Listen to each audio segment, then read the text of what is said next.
Hi friends, welcome to my channel S Kitchen. Today's recipe என்னன்னு பார்த்தீங்கன்னா onion pakoda. வாங்க கிறிஸ்பியான ஆனியன் பக்கோடாவை எப்படி செய்யறதுன்னு பார்க்கலாம். ஸோ ஆனியன் பக்கோடா வந்து ஒரு ரொம்ப சிம்பிளான ஒரு ரெசிபி. வெங்காயமும் கடலமாவும் வீட்டில் இருந்தாவே ஈஸியாக அந்த ரெசிபியை செஞ்சிடலாம்.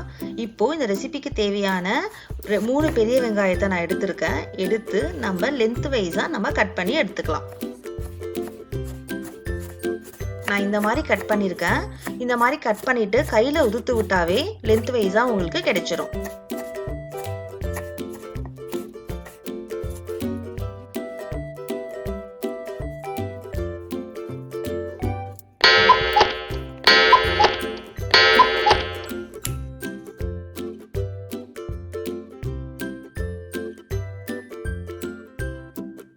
இப்போ எல்லா வெங்காயமும் லென்த் வைஸா கட் பண்ணி எடுத்துட்டோம். அடுத்து இந்த ரெசிபிக்கு தேவையான உப்பை நம்ம சேர்த்துக்கலாம். உப்பை சேர்த்துட்டு ஆனியனோட நல்லா மிக்ஸ் பண்ணி விட்டுடுங்க.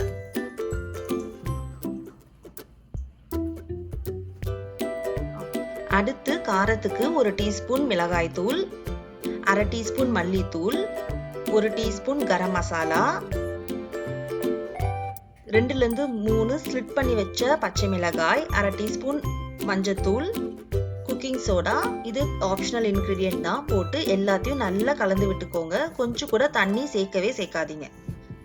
இந்த ரெசிபிக்கு நம்ம தண்ணி சேர்க்க போறதே கிடையாது. இப்போ வெங்காயத்தை நல்லா மிக்ஸ் பண்ணி விட்டாச்சுங்க. அடுத்து இதுல கடலை மாவை நம்ம கொஞ்சம் கொஞ்சமா சேர்த்துக்கலாம். முதல்ல ஒரு 3ல இருந்து 4 டேபிள் ஸ்பூன் நம்ம சேர்த்துக்கலாம். நல்லா மிக்ஸ் பண்ணி விட்டுட்டு அதுக்கப்புறம் தேவைப்பட்டா அடுத்து ஒரு 2 டீஸ்பூன் கடலை மாவை நம்ம ஆட் பண்ணிக்கலாம்.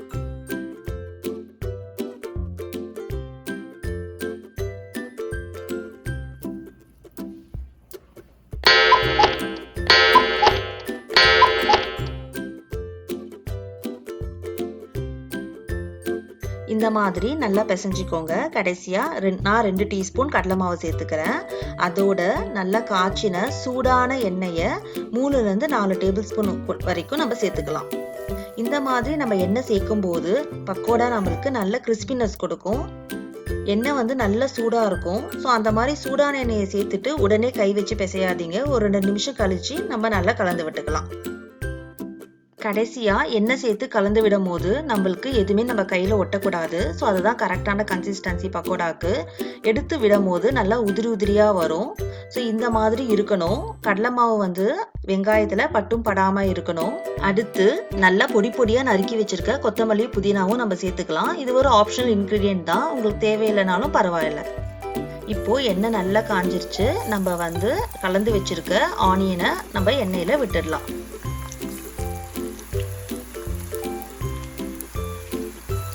இந்த மாதிரி பொடியா எண்ணெயில விடுங்க. பக்கோடா நல்லா சூப்பரா வரும். கடலை மாவும் வெங்காயமும் இருந்தா 10 நிமிஷத்துல வெங்காய பக்கோடா ரெடி.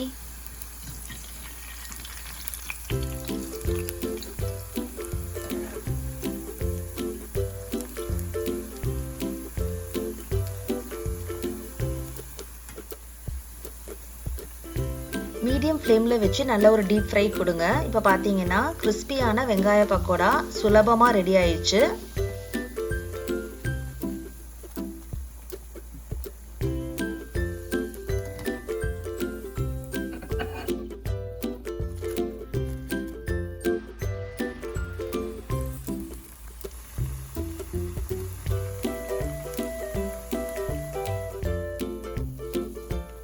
இப்போ எல்லா வெங்காயத்தையும் நம்ம ஃப்ரை பண்ணி பக்கோடா போட்டாச்சு.